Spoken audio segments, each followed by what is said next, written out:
मित्रों, तंत्र शास्त्रों के अतिरिक्त वेदों में, पुराणों में और महाभारत में भी इन षटकर्मों का उल्लेख और सिद्धि विधान मिलता है। आज हम इन षटकर्मों में से स्तंभन कर्म पर चर्चा करने वाले हैं कि स्तंभन क्रिया है, यह कैसे कार्य करता है तथा इससे कैसे बचा जा सकता है। इन सभी को समझने और जानने के लिए आप इस वीडियो में अंत तक बने रहे। यह बहुत लाभदायक वीडियो होने वाला है।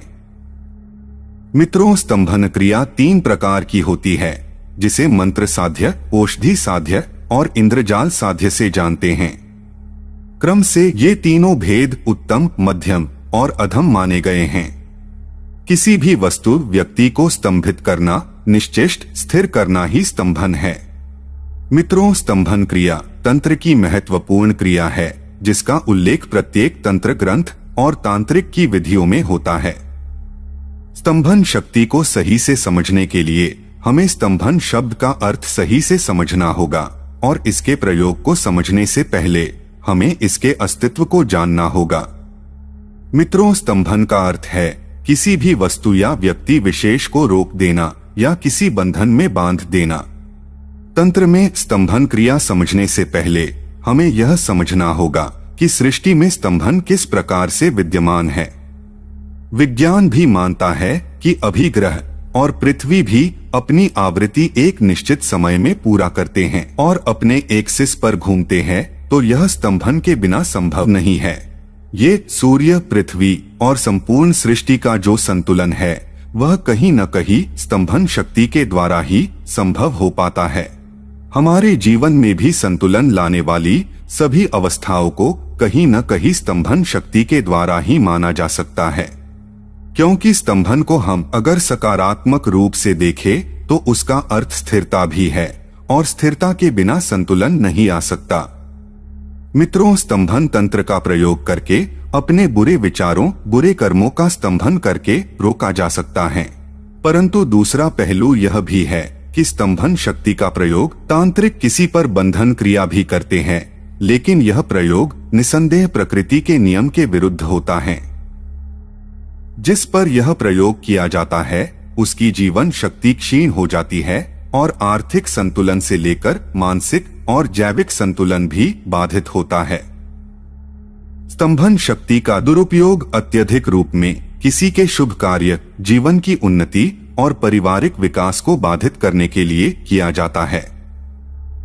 अनेकों तांत्रिक कुछ रुपयों के लिए या किसी अन्य लालच के लिए या अहंकारवश इस शक्ति का दुरुपयोग करते हैं। इस शक्ति का दुरुपयोग होने से मानसिक शांति भंग होना या फिर अचानक चलता चलता काम रुक जाना या फिर आपके महत्वपूर्ण कार्यों में रुकावट आ जाता है।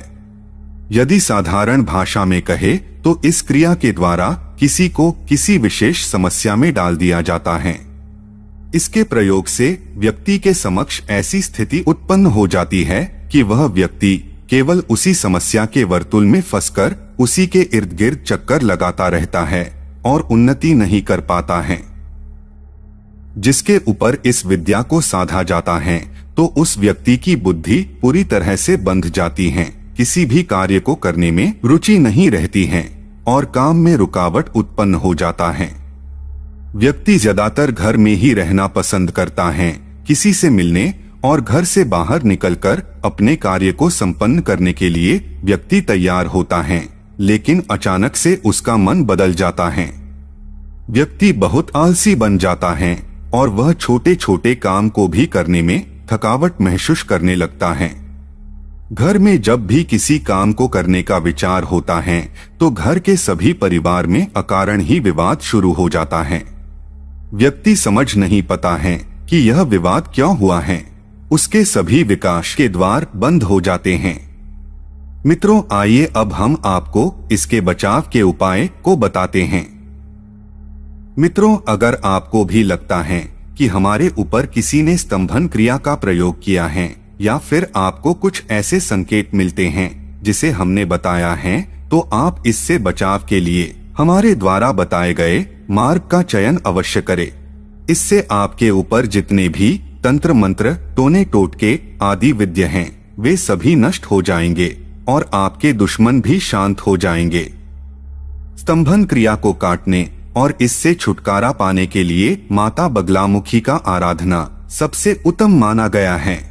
स्तंभन क्रिया की देवी होने के कारण इनके पूजन और आराधना अनुष्ठान से व्यक्ति के ऊपर जितने भी ऊपरी बाधाएं रहती है वे सभी नष्ट हो जाते हैं। इनका पूजा करने से पूर्व आप अपने पुरोहित से माता के पूजन विधि के संबंध में जानकारी प्राप्त कर ले और उसके बाद माता बगलामुखी का पूजा आरंभ करे, नहीं तो आप अपने पुरोहित को घर पर ही बुलाकर इनकी पूजा संपन्न करवा ले। इसके अतिरिक्त आपको प्रतिदिन माता के महामंत्र का जाप करना चाहिए, जप करने से पहले और जप करने बाद माता से एक छोटे से बालक की भांति अपने ऊपर आए सभी बाधाओं को नष्ट करने का विनती करनी चाहिए। जप संख्या आपके ऊपर निर्भर करता है कि आप रोज कितनी माला जाप करते हैं। संकल्प भी अपने सक्षम के अनुसार ले और प्रत्येक दिन का जप समय स्थान एक ही होना चाहिए। मंत्र वीडियो के डिस्क्रिप्शन में दिया गया है।